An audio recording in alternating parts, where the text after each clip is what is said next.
Happy Saturday, everybody. Welcome back to the channel. I am Lady Nyca, and with Life After Lockup, child, DSpoons' second honeymoon, season 2, episode 20.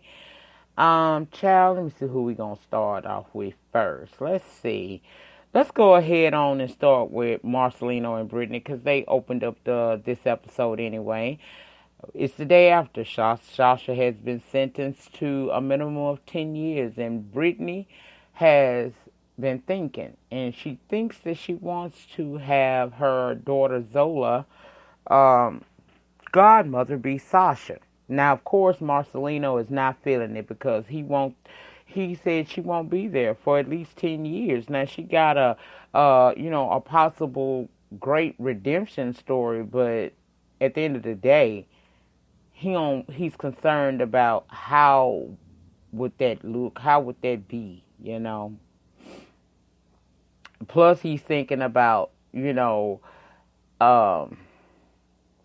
this upcoming custody case that with Giovanni.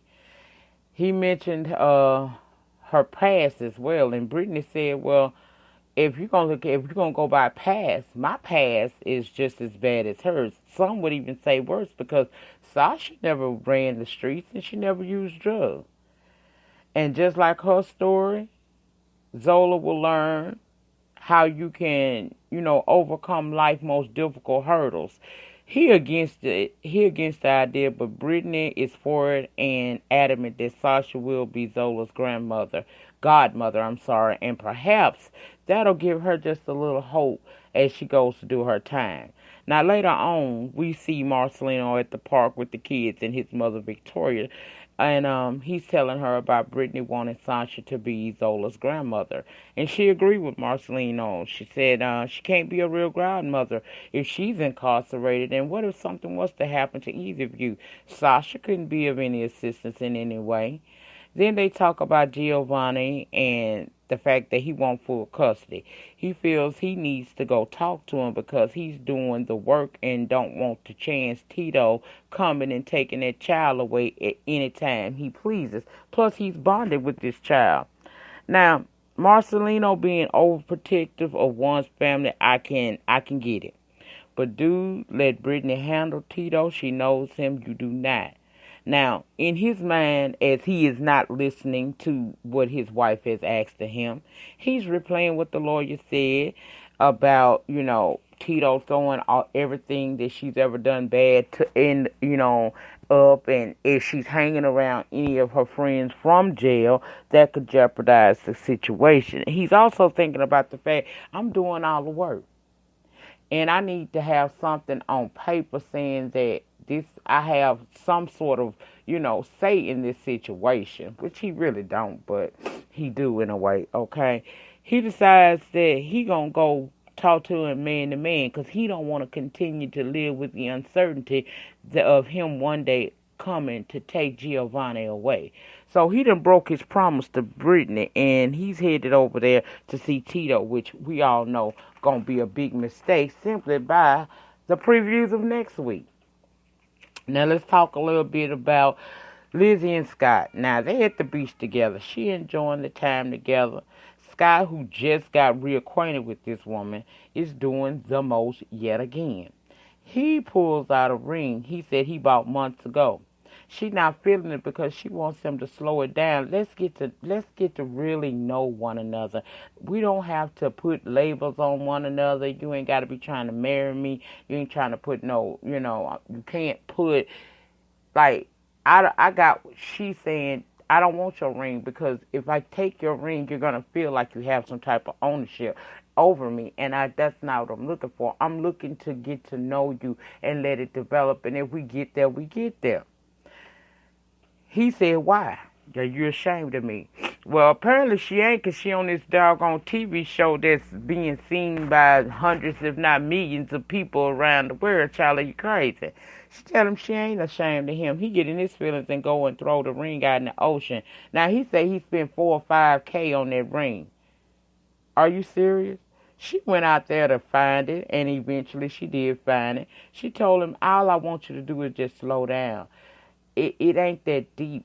Pump your brakes some and let's just start off fresh. And he got out his feels eventually, and they were cool. But see, I was still feeling like this. Now, you told us you under all this tremendous debt. How the hell you go buy a ring a couple of months ago for a couple grand? Child, that ain't no couple. That's a few grand. 4 to 5? How you doing all of this and you supposedly broke? Anyway, I he gets on my nerves. He cool, but he get on my damn nerve, child. Anyway, we see them later on walking along, and he telling her hair looking great.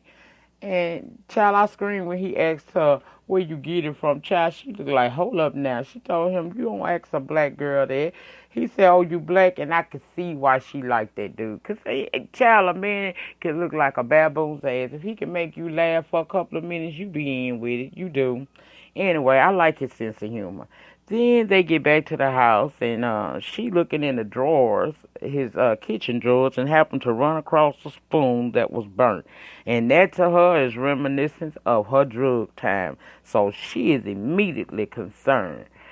She says she used to use similar spoons when she was on her dope kick, right? Scott did tell her back in his 20s he was on drugs, so now she's concerned if he's using again. She's questioning him, and he's saying he's not using it. She decides to go all through the drawers to see if any other silverware looks like that particular one, and she does not find it. He said he getting pissed now because she real life is accusing him of using, and she can't, she can't be serious. Her concern is, look, I'm on strict probation. I can't be around no alcohol or no drugs. Plus, she told her she vulnerable. I said, I can get your concern, but I don't know. I kind of feel like maybe you overreacting a little bit, but I can get it, though, because you don't want anything to jeopardize your sobriety or your freedom. But, girl, I don't think you stressed him to the point where he back on the dope, though. And besides, if you feeling vulnerable, as you said, just refer to the scriptures on your arms, and that'll help you not be quite so vulnerable. You said you tried to do dope after you had put the scriptures up there, but every time it was a problem. That was God's way of saving you. So, girl, just continue to hold on to his unchanging hand and continue to stay in check about your situation. That's all you got to do. Now, let's talk about Andrea and Lamar, because, see, I'm sick of her and I'm sick of him. They headed over to his brother's housewarming party, and he's happy she finally coming with him because she family now. He want her to meet up with his people and integrate. She is disgruntled from the jump. She feels his family contributed to his bad decision-making, which ultimately lands him in jail. Now, when they get there, the brother come out to, greet them or whatnot. Say they'd been waiting on them all day. Baby, they was in there hot boxing. She couldn't take the weeds in. I said, God, here she go. Now, you see all the family being nice to her, trying to make her feel welcome, but Andrea do not like them, so she is not even really giving this a chance. She is acting almost better than them. And I'm confused because, one, Mary Jane is legal in Cali. Secondly, you know how his family gets down, and hell, him too, apparently. So why be with him if you got all these discrepancies and complaints? She complaining about the smoke once she gets in there. She gonna get to talking about, I can't breathe, so she go outside, and ultimately she's ready to sit in the car. Child, she gets to telling the brother who is apologizing down to her for it in his house for how she feeling. Say they'll put the weed out and everything. She up there telling them folks about how she teach Sunday school. And she encourages young women to stay away from drugs and alcohol. And she can't compromise her integrity being around all of that. Again, the brothers is apologizing, trying to be nice, but nothing reached her because she don't want it to. She don't want to understand. But like Lamar said, that's his family, and they ain't going nowhere. She'll be gone before they go, I do believe. Now, she talking about her head hurts, so now she ready to go. Lamar he did what he was supposed to. He got in the car with her, and he's leaving with her, right? But that behavior that she projecting, it's going to ultimately mess them up, child. Now, you got these strict religious beliefs. He does not. Y'all not equally yoked. Either she gonna learn to compromise or he's going to leave and then her and them children to be back there in Utah where I think she really want to be anyway. On the way home, she just bitching and complaining. He feels she doing so much, too much. She adamant that she is not going back to none of his people's house because she's not going to be around the alcohol and the drugs, right? I said, girl, you doing a hell of a lot. He asked if everything he do is so wrong. Why, him and his people, why is she there? She said she gave up her life in Utah for them because he couldn't parole and go to Utah. Now he acting out. She feel like she need to get reconnected with who she is and show him her in a different element. She wants to go back to Utah for a visit so he can see her in that said element. Now in Cali, she feels alone. She ain't got no friends, she ain't got no family, but back in Utah, she got that. And she's a little bit different there. So he agrees and says he'll go with her on a visit to Utah.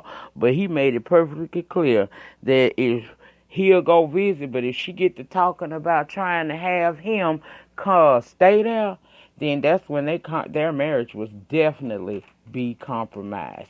Now, let's get Michael, Sarah, and Megan on out my way because they works my nerves. He all in his feelings because Sarah being induced and he wanted to be there, so he go to see his PO to ask for a travel pass. We see Emmy and Sarah headed to the dock because it's the day she's supposed to be induced and she's nervous. She said Michael wanted someone to FaceTime the birth, and Emmy is not feeling it, and neither is Sarah. This is the second birth that he has been absent for. Emmy feels he knew better and continued to screw up, so he's missing it, and so be it.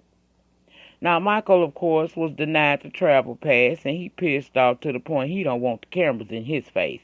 He act like he didn't put himself in this situation. Grow up, little boy. Sarah, you too. You knew he wasn't Jack. You still wanted to lay up and trust this man. And I feel bad for no one but these kids caught up in the middle of all of this craziness, dysfunction, and just utter BS. Now, Sarah is not at the hospital, and of course, anxiety is high. She about to give birth without the father again, plus that's embarrassing. She feels unconnected with Michael right now. Michael, meanwhile, talking about he started to just go to New York anyway.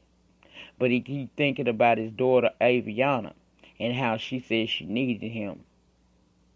Child, he went into talking about the system won't allow him to see his kid being born and how unfair it is. He tried to make it seem as if he didn't put himself into this position.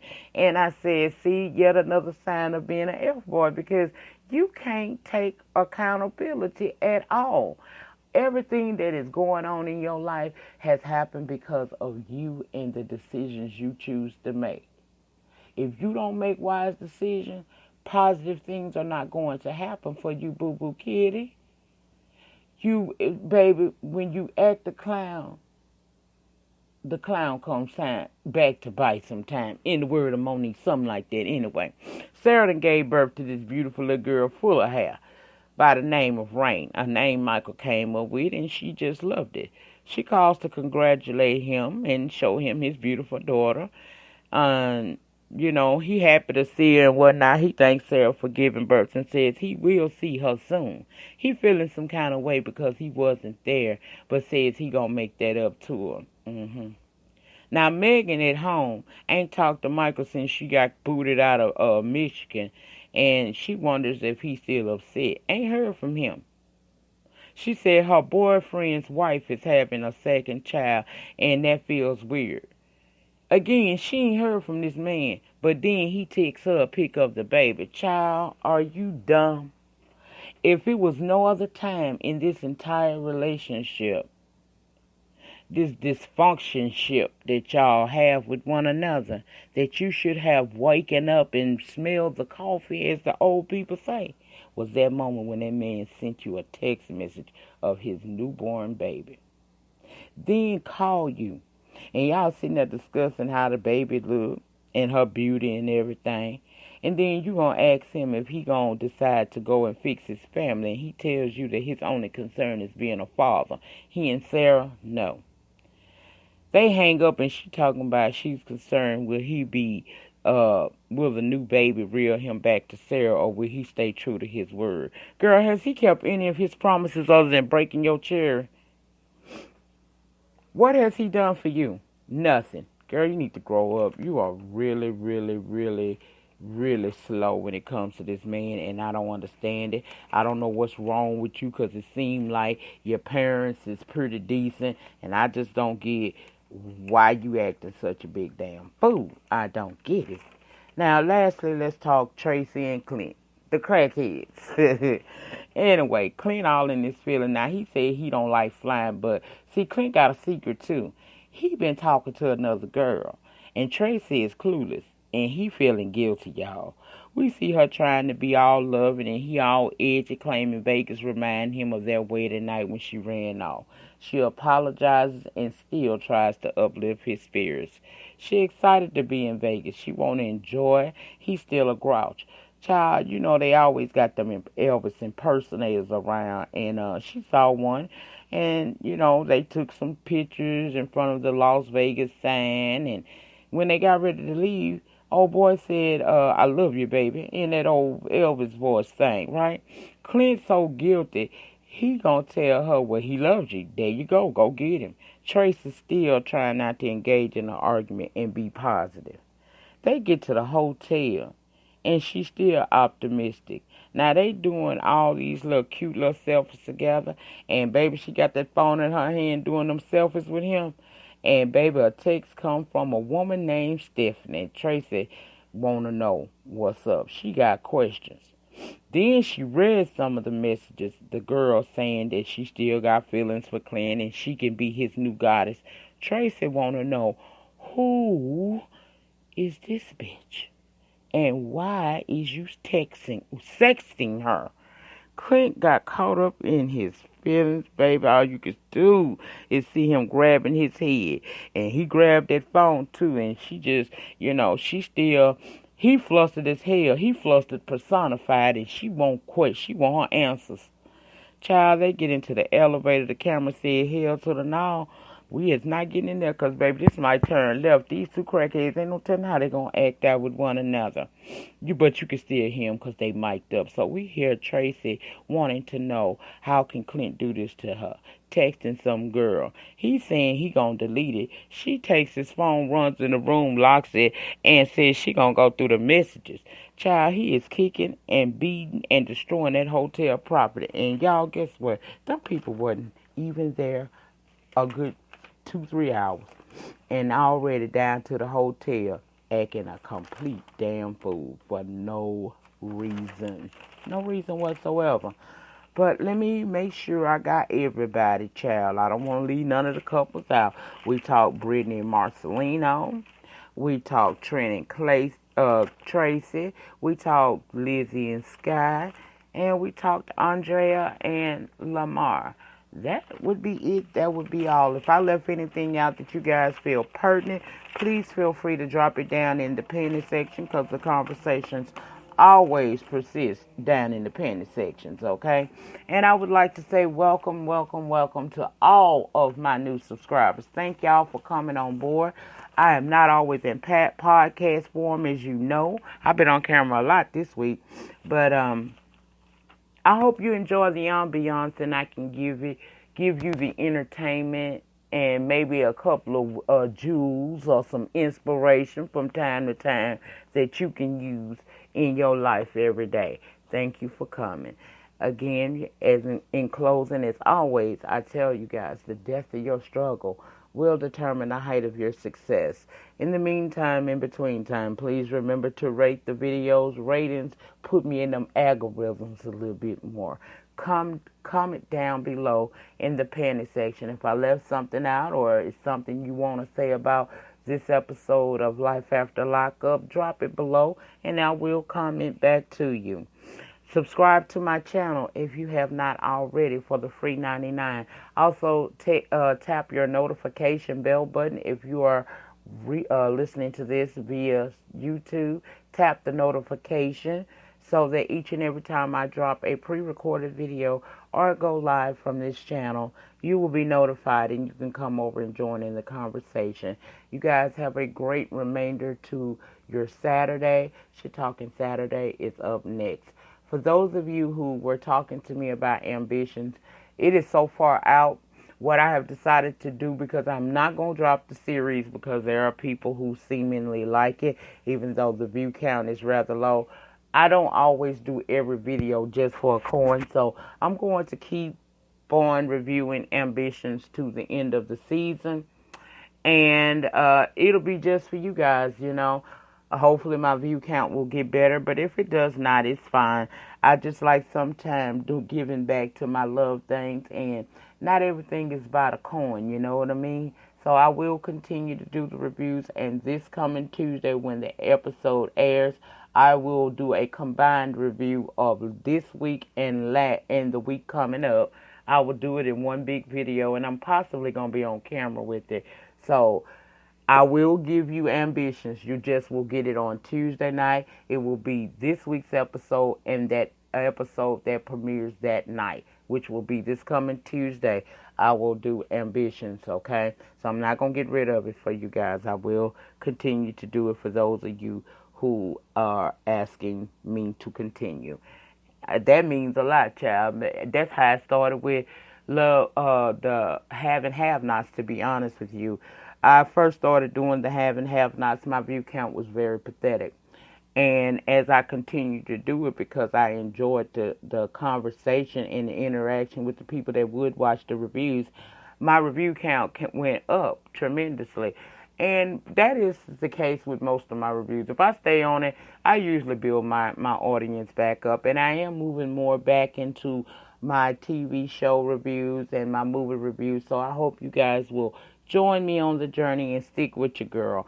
I'm trying to restructure the channel and, you know, bring more content, but never lose sight of what made me good down here and build my subscriber count from the jump. I'm not going to deviate from it too much. That's it. That's all. I'll see you guys on Shit Talking Saturday. Enjoy your Saturday. Peace.